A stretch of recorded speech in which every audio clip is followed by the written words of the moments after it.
ignominia.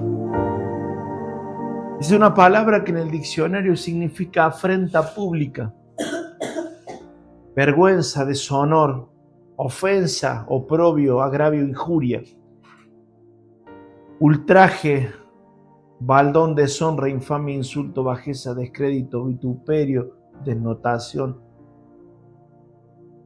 Eso es lo que Jesús sufrió hace 2000 años. Dice en el libro de Juan, capítulo 19, versículo 5, y salió Jesús llevando la corona de espinas y el manto de púrpura. Y Pilato le dijo, he aquí el hombre. Esta escena terrible, toda esta semana estamos celebrando el mundo cristiano, la pasión de Cristo, el camino desde el día sábado pasado, la gente cortando aquí ramas de olivo, yendo a la iglesia, y toda la semana aquellos que comprendemos aquel momento histórico tremendo. No hubo una semana en la historia de la humanidad que se asemejó a la semana de esa pasión de Cristo, de ese camino hacia la cruz, como le puse a esos pequeños videos que hice en la semana. Cada día con algo nuevo, y culminó aquel día viernes. De toda la noche, esa fatídica de batalla, de lucha y de golpe, que era lo que estaba sucediendo, una conmoción en el mundo espiritual. Nada, ninguna cosa sobre la tierra tenía importancia. Y todo el centro del universo, el Averno, el Hades, el inframundo, como le llaman, el infierno, los cielos, lo que pasaba en la tierra, nada tenía valor que en unos metros cuadrados, allí en Medio Oriente, sobre Jerusalén. El Hijo de Dios Altísimo estaba siendo llevado, permitido por su Padre, el amado, un camino el cual ya no tenía vuelta atrás. Porque dice la Escritura que Jesús, mirando a Jerusalén, puso su rostro firme y dijo, allí voy. Puso la cara de piedra, diríamos en criollo. Dijo, esto es lo que tengo que hacer. Y enfrentó a ese mundo del cual era muy consciente. Los demonios danzaban porque entendían que era el momento que sucedía algo. Y si podemos comprender la escritura de Juan en el capítulo 19, versículo 5, ¿por qué se le puso la corona de espina y un manto de púrpura? Y les voy a decir la razón. Pilato, influenciado por los sacerdotes, influenciado por las fuerzas de oscuridad, le mostraron a Jesús lo que Dios hizo en el Edén. Porque recuerden que en un instante, cuando Adán y Eva pecan, ellos se van de la presencia de Dios, se esconden. No quieren la luz, no quieren tener una relación con Dios, Dios buscándole. Y ellos trajeron tapándose ahí con sus autojusticias, como nos pasa a nosotros, y echándole la culpa siempre. Siempre es el otro, siempre tiene la culpa el otro. Siempre busco de hojas de higuera para tapar mis inmundicias. Y en un instante, cuando Dios los miró en un ataque de misericordia, que todavía el hombre no conocía porque no sabía lo que era la misericordia. Porque la misericordia fue desenvuelta, revelada al hombre por causa del pecado. Y dice que Dios le cubre con un manto de piel. Para que ellos, porque a Dios no le molestaba la desnudez de hecho, Dios no le molesta tu desnudez. No le molesta lo que somos, porque Él nos creó. Y Y creemos que a Dios le podemos ocultar algo, pero lo terrible de esto es que ese manto, Satanás le dijo, yo te voy a cubrir como lo hiciste, te voy a recordar lo que pasó en el Edén. Y le trajeron un manto de púrpura, teñido de rojo por la sangre de aquel animal inocente. Te voy a traer esto para que recuerdes y te voy a decir más, te voy a poner una corona de espinas, porque tú le dijiste a Adán, vas a comer de la tierra y esa tierra te va a producir espinos y abrojos. Ahora te voy a mostrar. Y le colocaron la espina y se la clavaron en la cabeza. Satanás le recordaba todo lo que había hecho y lo exhibió delante de toda la multitud. Era el momento de mayor honra de este diabólico plan que tenía pensando que encaminaba a Jesús. Se mofaba de él, poniéndole esa corona de espinas, recordándole de dónde Dios los había quitado, qué era el poder que tenía allí. Y en un instante, todos conocemos la historia cuando Jesús es llevado a través de ese camino. Usted va en Israel, va por dentro de la ciudad vieja de Jerusalén y lo que le llaman el Vía Crucis. Son las estaciones donde caminó Jesús hace 2000 años y están puestas allí. Aquí fue donde Jesús se cayó y vino uno y le ayudaron a que llevara la cruz. Y usted va por ese lugar que son esos empedrados y uno los mira y dice, Señor, ¿habrá sido? ¿No habrá sido? Acá habrá sido donde el sudor aún tuyo. Y va caminando por las diferentes estaciones. Lo cierto es que Jesús termina frente a aquella monte llamado de la Calavera. Y en un instante en el libro de Mateo capítulo 27 versículo 45 se sucede algo terrible y esto es lo que le quiero hablar este día. Por eso puse de título Victoria sobre la oscuridad. Capítulo 27, versículo 45 dice, y desde la hora sexta hubo tinieblas sobre la tierra, sobre toda la tierra, hasta la hora novena. 3 horas de un apagón natural.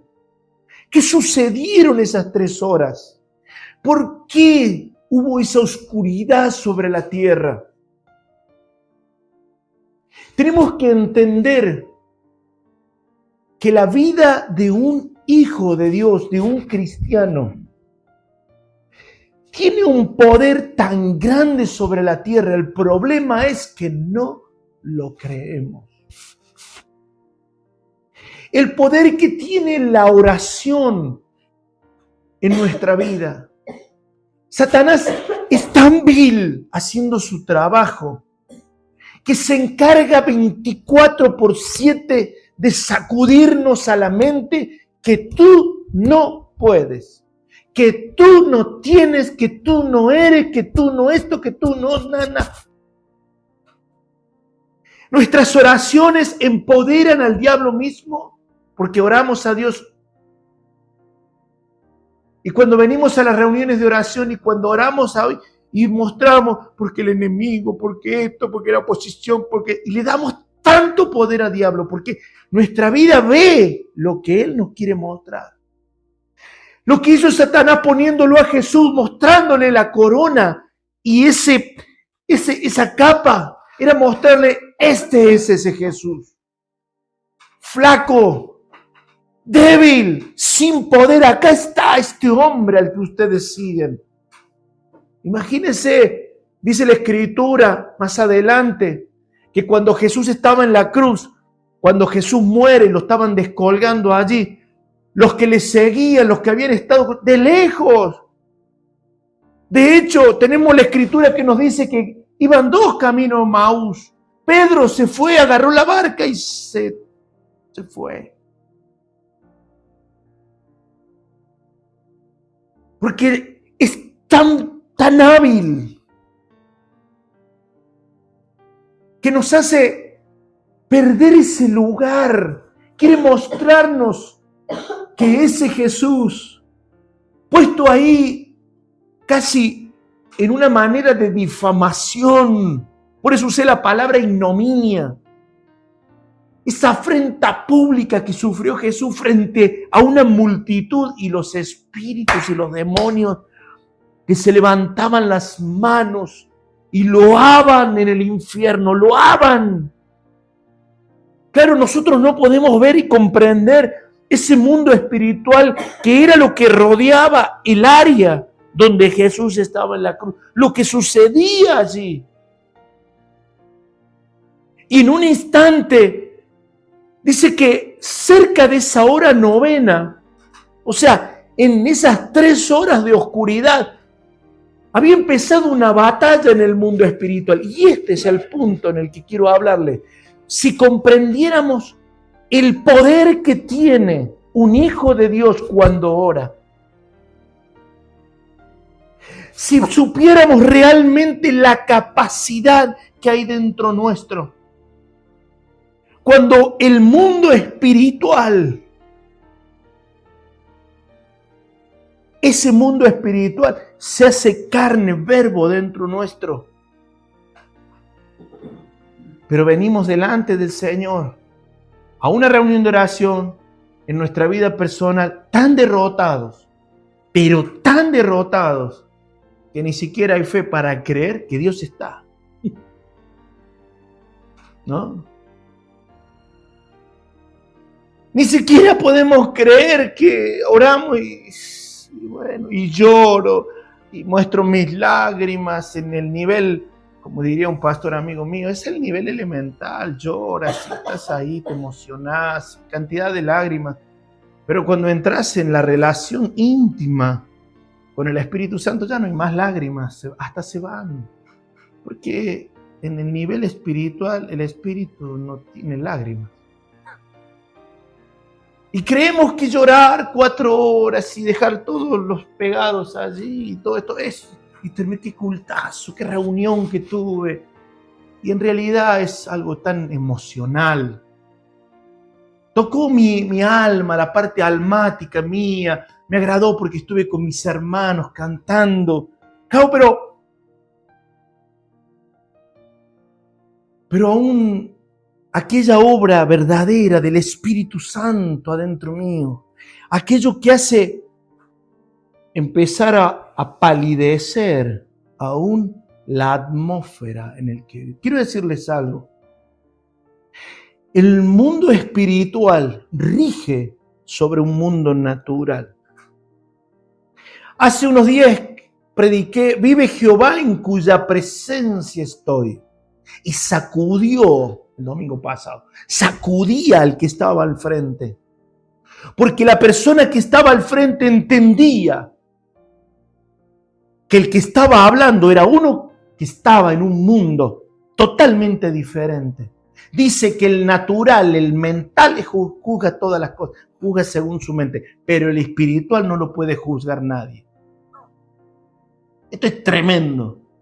Es una revelación en la que el ser, y ahí tengo que entender, si soy un hijo de Dios, hay un poder que vive dentro mío.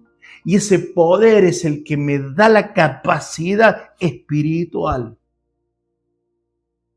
Algunos hombres en la Biblia tocaron estos poderes.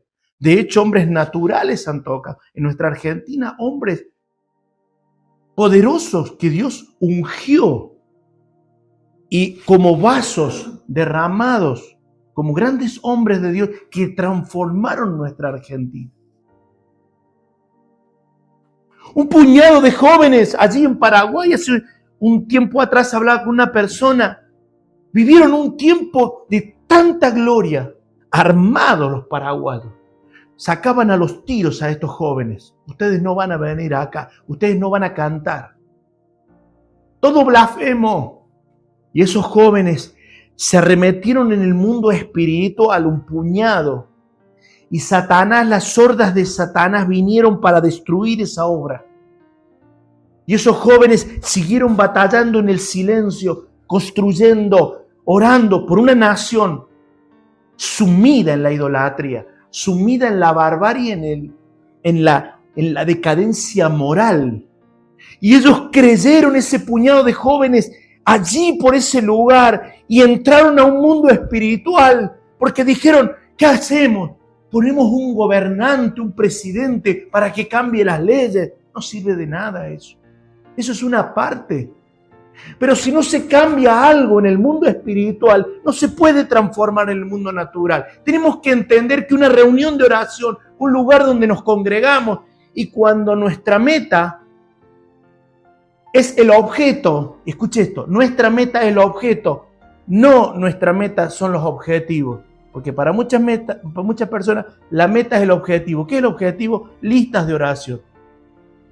38 pedidos de oraciones y la gente se le va a la mente. Y no está mal orar por la gente. Pero la Escritura es muy clara. Dice, busca, ¿qué dice? Y la gente pone al revés las cosas. Busca primero que todas las cosas sean concedidas y después le da un poco de gloria a Dios. ¡No! Es el reino de Dios. Primero, entrar a ese lugar de su presencia, entrar como lo hizo Esther. Porque Mardoqueo le decía a Esther, entrá, va a venir tenés que ir delante del rey. No sirve de nada que estemos aquí. Yo me sajo, hacía lo que hacen muchos cristianos. Horas y horas echándose el manto de silicio y llorando en la puerta. No era escuchado. Y pasan la vida haciendo esto, pero no entendiendo el principio, que es otro. Es otro el principio. Sin santidad nadie verá. En mi vida, metida delante de la presencia de Dios, buscándole a Él. Escuché una vez, me dijo alguien, a la final ustedes lo único que hacen es adorar, buscar la presencia de Dios, y a la final no sirven a nadie en el mundo, no evangelizan, no hacen nada. Y me frustraba dentro mío, decía, Dios, qué verdad esto. Y un día el Señor me mostró la importancia del que llamaban místico. Porque ese solo era el que entraba, buscaba las leyes de Dios en el monte y luego las bajaba a un mundo que ni siquiera quería acercarse a Dios. Quiere los beneficios, pero no quiere acercarse a Dios. ¿Me comprende esto? Y cuando vamos allí y estamos en ese lugar, tenemos que entender, como pasó con Jesús, porque esto es lo que sucedió en la cruz del Calvario. Dice que los cielos, vino unas tinieblas, se oscurecieron. ¿Por qué? Porque en un momento Jesús comenzó a sentir en él, y esto no es que fue un sentimiento solamente almático, fue una verdad. Él le dijo, Lamak Sabatani. Y empezó a clamar, y los que estaban allí cerca entendieron que decía, Padre mío, ¿por qué me has desamparado? Dios mío, ¿dónde estás? Claro, él sintió por primera vez Jesús que el Dios su Padre le quitó la mano porque era necesario que esto sucediera. ¿Para qué? Como he predicado muchas veces, para que todas las violaciones del mundo sobre jóvenes, niños, todos los abortos del mundo, todos los asesinatos, todas las mentiras, todo pecado, vino como las cataratas del Iguazú sobre Jesús. Lo que sintió Jesús en ese momento, y fíjese algo, en un instante la mano de Dios se levantó en esas 3 horas, y fíjese lo que vino sobre la tierra, tinieblas y oscuridad. Imagínese si por un instante Dios quitara la mano sobre usted y sobre nosotros.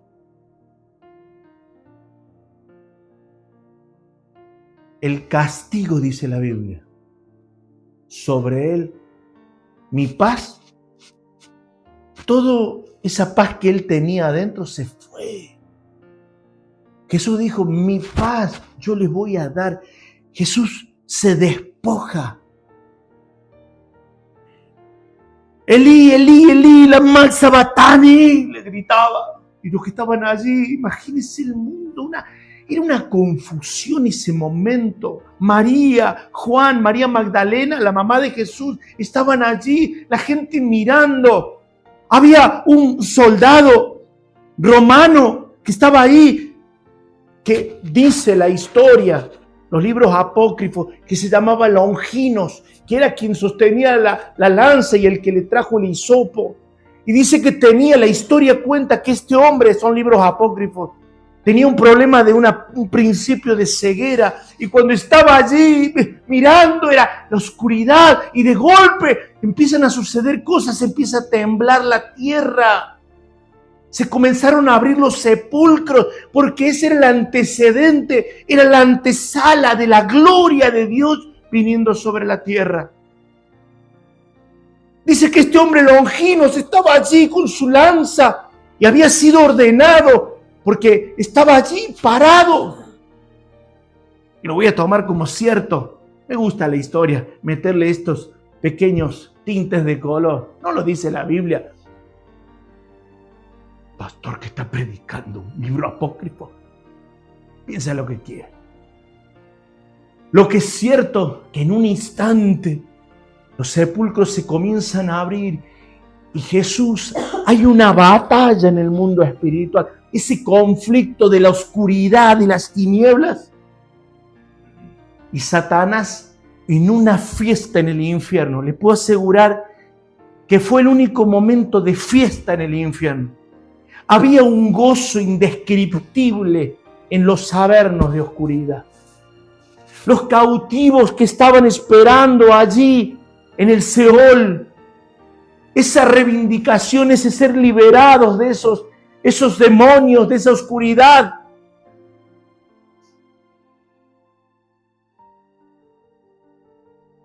Y Jesús comienza de a poco, con sus palabras, a entregar su espíritu. ¿Y sabe qué sucede? Una daga, es una espada de doble filo, muy, muy filosa. Comenzó a entrar en la historia. Y aquí está lo maravilloso, porque el nacimiento de Jesús y el evento de la muerte de Jesús tienen que ver el uno con el otro. Porque si Jesús solamente hubiera nacido y no hubiera muerto de la manera que murió, no tendríamos hoy el AD, ¿no? El AC y el DC, que es antes de Cristo y después de Cristo. Comienza esa daga a partir la historia en dos y el velo, que era más de 10, 12 centímetros, esa daga entra y lo corta. Y le dice al pueblo, le dice al mundo, y los demonios dicen, ¿qué está pasando? ¿Qué está pasando aquí?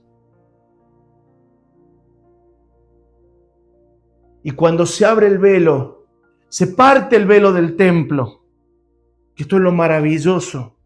En los estantes del templo de los cielos de Dios hay un servicio gratuito para los hijos que quieren alcanzar.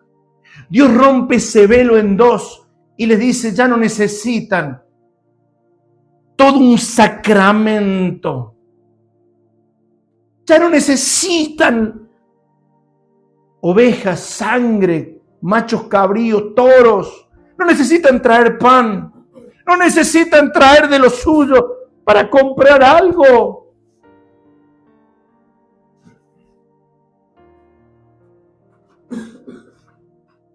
Y dice que cuando el centurión vio lo que había acontecido, dio gloria a Dios porque Jesús entrega su espíritu. Y dice Lucas 23, 46, entonces Jesús clamando a gran voz dijo, Padre, Padre, en tus manos encomiendo mi espíritu. Y habiendo dicho esto, expiró. Imagínense, esta palabra expirar es dejar la vida, sacó de él lo que había, el aliento. Los demonios aplaudían, se gozaban. El cielo era oscuridad y comenzó a temblar la tierra. Y empezaron a pasar cosas, empezaron a abrir los sepulcros. ¿Qué pasó? Era la antesala que la obra de Dios, era la luz que venía y comenzó a levantar aquella promesa eterna. Dijo: bola, vos vas a venir y vas a herir, acá vas a morder, pero Él te pisará la cabeza. Y Dios mismo le dio su propio veneno, su propia, ¿cómo es que se llama? Su propia medicina a Satanás. Le dijo: yo te voy a recordar lo que vos le pusiste a mi hijo una corona. Hiciste recordar lo que había pasado. Ahora yo te voy a decir cuáles fueron las palabras. ¿Te olvidaste? Él te acaba de pisar la cabeza. En el día de ayer, todo el día de ayer, tuve en mi corazón esta repetición, y a la siesta y a la noche y durante el día, de estas escrituras. Y las medité, las traspasé en mi mente y en mi corazón. ¿Qué sucedió en ese día, Sabbat? ¿Qué sucedió? Porque Jesús entró, dice en el libro de Efesios, capítulo 4, 7, pero cada uno de nosotros le fue dada gracia conforme a la medida del don de Cristo, por lo cual dice: subiendo lo alto, llevó cautiva la cautividad. Oh, me encantó eso. Y dio dones a los hombres. Y eso de que subió, dice, que es sino también que había descendido primero a las partes más bajas de la tierra. Y Él que descendió, el mismo que también subió por encima de todos los cielos para llenarlo todo. Esta es la escritura que nos muestra, nos da a entender del apóstol Pablo que antes de ascender, descendió a lo más profundo de los avernos y allí anunció, les hizo terminar la fiesta. Le dijo a todos los demonios: ustedes no tienen poder, ningún poder. Dame lo que Adán y Eva te dieron en el Edén. Y le quitó las llaves, le quitó los manuscritos, le quitó todo el poder que había tenido y creía que él podía. Ahora quiero que entendamos algo, que el conflicto bélico que se produce cuando un hijo de Dios entra verdaderamente en oración y en comunión con Dios, hay una oposición. Siempre va a haber oposición. Y cuanto más te atrevas a entrar, más grande va a ser la batalla. Por eso yo digo, los días de lluvia, decía un pastor mío, el domingo, el sábado, cuando justo que va a haber una gran predica, y lluvia y problemas, y que esto, y la gente se entrega fácil. Yo veo que hoy se entrega fácil. Y bueno, me quedo en casa calentito, estoy cansado. Recuerdo esta mujer aquí a unos 60, 70 kilómetros, paradita en el medio del desierto, vestidita, inmaculada, con sus zapatitos. Después de 45 minutos de andar entre medio de médanos con la 4x4, miro y digo, ¿hay una persona parada allí, en el medio de este desierto? Ah, sí. Es la hermana tal. Ella sabe que entre esta hora y esta hora, una vez al mes, yo voy a pasar. Porque ni siquiera señal de celular había ahí. Y sabe que la voy a pasar a buscar a la reunión. Y yo miraba y ya habíamos recogido adentro de esa camioneta 30 personas, ya no teníamos dónde subir. Y me dice: Eduardo, salite fuera de la camioneta, que ocupe tu lugar. Me salí fuera de la camioneta y yo iba parado en el estribo de la camioneta cuando la vi, toda pituca, toda hermosa. Pasa, hermana. Y apenas podía caminar. Yo digo, Señor, ¿qué pasó acá? ¿Cómo llegó esta mujer acá? Cuando llegamos a la esposa de mi amigo Pastor Roberto, le pregunto, escúchame, esta señora no puede caminar. Caminó 5 kilómetros para llegar hasta ahí, porque ella vive en un lugar donde nosotros no nos podemos meter. Pero si no puede caminar, tarda horas. Pero ella no se pierde una reunión. Ay, papito. Contra eso, dije, Dios, ¿cuántos hijos de Dios van a ser juzgados?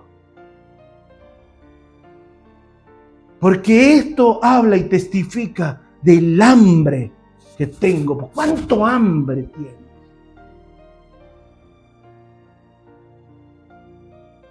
Y lo que sucedía en esa reunión y lo que sucede cuando tú estás y adentras, afecta ese mundo espiritual. Y cuando eso afecta, trae bendiciones, trae juicio, trae lo que tiene que traer a la tierra. Cuando un pueblo de veras se pone a buscar a Dios, cosas pasan. ¿Por qué? Porque Jesús entró a ese lugar, dice que tomó cautiva la cautividad, la agarró a todo eso que te hace cautivo y se lo llevó y le dijo, te voy a encadenar acá. Vas a molestar un tiempo más. Ladran, dijo en el libro de Cervantes. Ladran, Sancho, es señal que cabalgamos. Sí, te van a ladrar. Ahora, si tú quieres, él te va a morder el tobillo, porque tú lo dejas que te muerda el tobillo.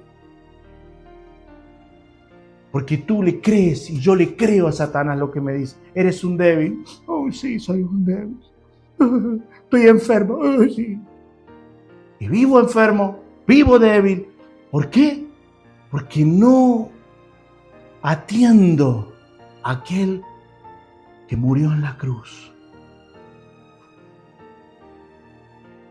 Colosenses 2:12 nos dice esta terrible revelación que cuando la leí y no la podía terminar de leer porque no solo mi corazón se estremecía, sino que empezaba a adorarle a Dios. Y volví otra vez a leerle y volví otra vez a estremecerse mi corazón porque empecé a entender y en conciencia de mi espíritu qué es lo que me quería decir el Padre. Colosenses 2:12 dice, sepultados con Él en el bautismo, el cual fuiste, ¿qué? Bien resucitado. Si todavía no me morí. Todavía no me morí. ¿Y cómo voy a ser resucitado con Él? O sea que ya está hecha esa obra. Yo ya estoy al lado del Padre en fe. Y tú te preocupas por las menudencias estas de la vida. Mediante la fe, ¿en qué? En el poder de Dios, léalo conmigo. Porque esto parece que estuviera leyéndolo para mí. No, léalo para usted. En el poder de Dios que me levantó de los muertos. Póngale en vez de le, me. ¿Me qué? Me levantó de los muertos. El apóstol Pablo me levanta a decirte ese poder en el cual Jesús estuvo en la cruz, murió, lo sepultaron, ese es el que te va a levantar de los muertos. Y a vosotros, estando muertos en pecados, en la incircuncisión de vuestra carne, eras de lo peor, era la más vil que había, un cochino de esos de nivel Deutz, como decimos nosotros, era lo peor de lo peor. Os dio vida, ¿qué? Yo estoy solo yo aquí. Nos dio vida juntamente con Él, dice, ¿qué más? Perdonándonos todos los pecados. Todos mis pecados. ¿Cuántos pecados? Todos mis pecados. Todas mis cochinadas me las perdono. Y acá se pone buena. Y esto es lo que sucedió arriba de la cruz del Calvario, en el cual nadie entendía, pero el apóstol Pablo, Dios le llevó a una visión espiritual y le mostró lo que sucedió en ese momento de oscuridad. Porque ese momento de oscuridad era una batalla. Quiero decirle algo. Génesis 1 nos dice que la tierra estaba desordenada y vacía. Era un núcleo, una masa, el mundo. Y dice que el Espíritu de Dios, ¿qué cosa hacía? Se movía sobre esa faz, pero no estaba adentro. Cuando Dios interviene, pone orden, ¿no? Eso es lo que hace Dios. Pone orden y separó las tinieblas porque estaba todo mezclado. Bueno, esto es lo que sucedió de vuelta en la tierra, que se transformó en un caos espiritual, Satanás. ¿Por qué?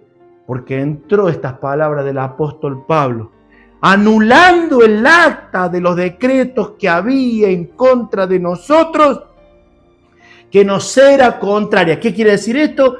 Que usted y yo estábamos, como dice Romanos 3:23, ¿qué dice Romanos 3:23? ¿Acuerda la escuelita dominical? Por cuanto todos pecaron, estamos destituidos de la gloria de Dios. Creo que lo aprendí cuando tenía 4 años. Por cuanto todos pecaron, ¿qué?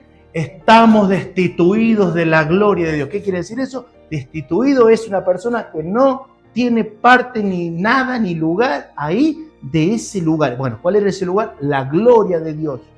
Y dice la Escritura que esa acta, que nos era contraria, quitándola del medio, aleluya, aleluya, me gusta esto, de en medio, ¿y qué hizo? La clavó en la cruz, la puso ahí con él, dijo así, Carlito, Patricia, Esther, Juan de los Palotes, Eduardo, el que sea, la Cookie, todo, ya, vengan acá conmigo, los agarró así, ustedes no, toda esta acta contra a cada uno sobre la tierra, y los llevó con él, los puso en la cruz, y Satanás pensó que al clavarlo de la cruz, lo que estaba haciendo era lo que no vio, no la vio venir. Lo que por cientos de años el pueblo de Israel hacía cuando mataba un cordero inocente y se derramaba sangre, era juntada en aquella vasija y era llevada dentro del tabernáculo y era colocada sobre el propiciatorio, entre medio de los querubines y donde la gloria de Dios estaba.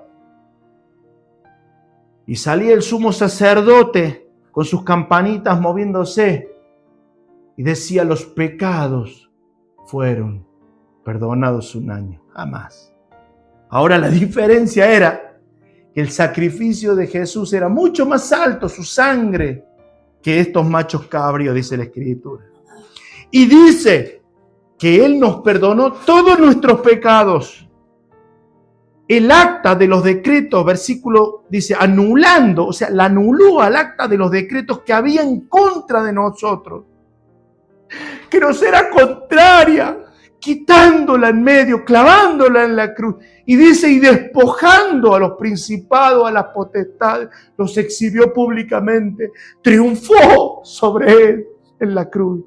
Por eso cantamos, aquel que en la cruz no está, ni el sepulcro lo detiene ya. Resucitó triunfante de la tumba ya. Ascendió y eternamente reinará.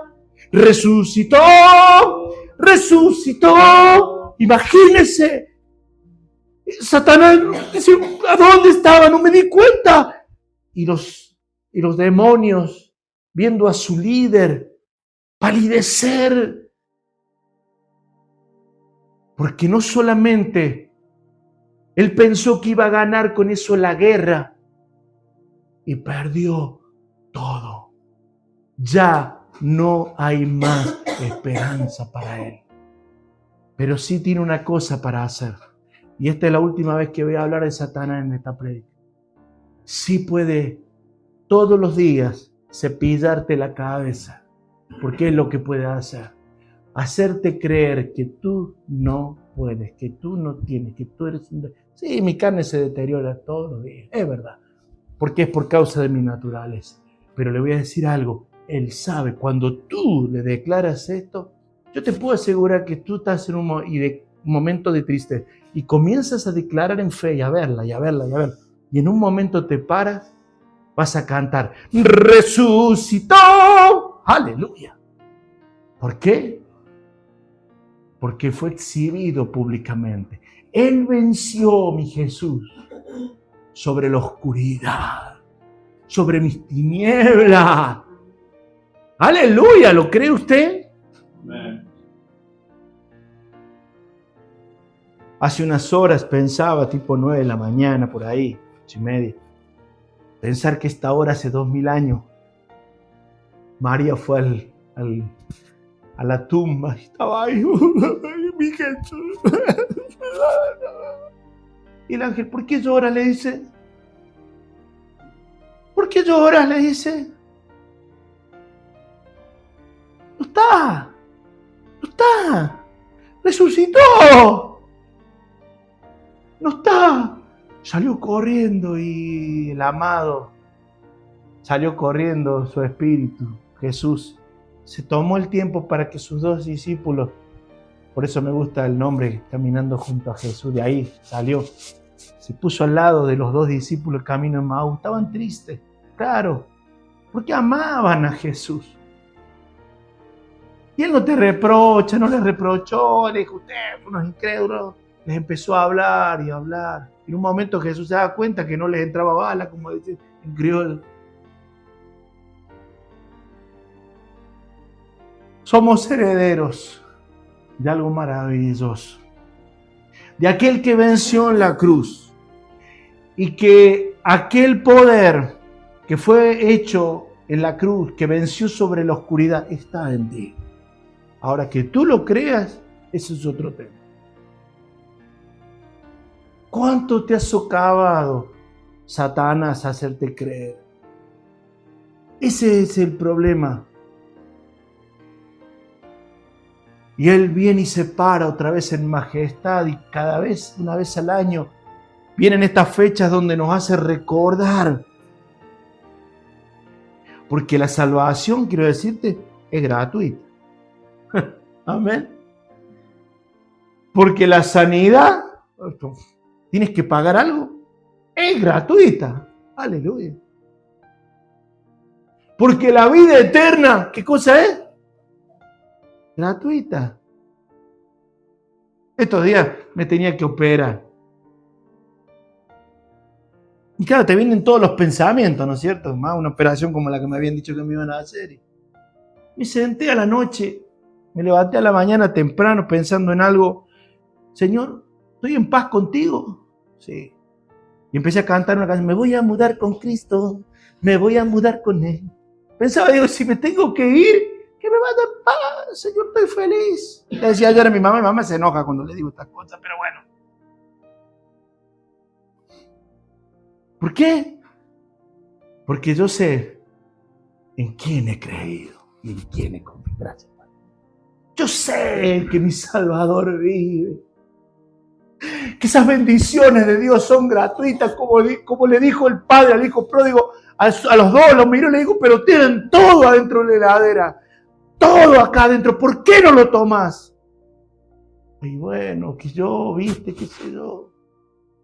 Como siempre cuento a mis hijos de mi corazón y a los hijos que están aquí, eso se comen todo. Abren las heladeras, ¿no? Dicen, porque ya son hijos. Y entran. Hoy entró una de mis hijas, una de mis nietitas del corazón, entró corriendo, entró a la pieza, se robó algo de la pieza y salió corriendo. Digo, esto lo hace un hijo. Y yo estaba contento. Porque se animó a creer y lo tomó. Y yo le dije algo, no, que se lo debe. Bueno, se va a arreglar con la abuela, pero bueno. Le robó algo a la abuela, no a mí. Ningún espíritu tiene poder sobre un hijo de Dios. Quiero decirte esto, ni aún Satanás. Y te voy a decir, le voy a terminar con esto esta mañana. Daniel fue llevado a la orilla del río y entró en un terrible tiempo de oración. Y la Biblia cuenta como una de las más grandes batallas épicas de 21 días de ángeles, escuche esto, de demonios luchando, ángeles de luz contra demonios, por una palabra. Pero Daniel nunca fue tocado por un demonio. Porque nada, quiero decirte algo, ningún diablo ni nadie puede tener poder sobre un hijo de Dios, excepto que tú le abras la puerta. Que tú le creas a las palabras y ahí le abriste la puerta y se sienta en tu mesa y hace un desastre. Pero ningún diablo puede tener poder. ¿Amén? ¿Amén? Aquel que en la cruz no está, ni el sepulcro lo pudo detener, resucitó triunfante de la tumba. Ascendió y eternamente, ¿qué? Reinaré juntamente con Él, tú y yo. Amén. Cuando vengas y te pongas a orar, Entiende lo que dice la palabra. Tenemos que entender. Dice que el pueblo perece, cae, por falta de entendimiento, de conocimiento de la palabra. La gente se equivoca, el Hijo de Dios se equivoca en el objeto al que está adorando. Porque en realidad lo que está buscando, eso termina siendo el objeto. Los hijos muchas veces terminan siendo objetos, porque es todo el tiempo eso y esto, y los problemas y esto. Y una vez nuestro pastor nos dijo,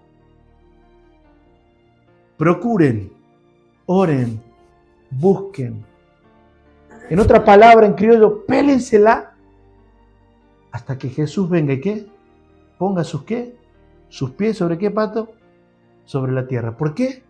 Porque cuando Jesús viene, todas esas listas de oraciones, todas esos pedidos de oraciones, ¿sabe qué hace Dios? Su vida es la muerte en victoria. Jesús las absorbe. Ni siquiera tienes que pedirle porque Él se goza, Él desea que un pueblo le venere. Preocúpate por buscar a Dios, que su presencia venga a tu vida, a tu hogar, a tu casa, a tu mente. Ve a la reunión de oración ya preparado, no vayas a prepararte a la reunión de oración. Ora 4 horas antes, está orando, está en tu trabajo, no necesitas estar ahí. Espéreme, jefe, tengo que orar porque tengo que ir a la reunión de oración. No, adentro, preparando el corazón. Y, Señor, para que cuando llegue ahí, tengamos que entrar y hacer lo que tenemos que hacer. Señor, me lavo, me limpio. Y ahora viene a continuación lo que vamos a hacer después. Preparado como el ejército, porque una reunión de oración es un grupo comando que entra a un lugar y está preparado diciendo, Señor, ¿qué quieres? Y el Señor le va a mostrar a uno, ahora haz esto, y a otro. Y está triste uno, vengan los hermanos, dijo el apóstol Pedro, oren por él. ¿Está enfermo? Y oramos por él. Pero que Jesús sea el objeto. Amén. Que Él sea el objeto. Y todas las demás cosas, ¿qué? Aleluya. ¿Está contento? Yo estoy muy feliz en este día. Porque aquel que en la cruz no está, ni el sepulcro lo detiene. ¿Se anima a cantarla conmigo? Resucitó. ¿Estamos bien en el tono, Pato? ¡Aleluya! Resucitó. Resucitó.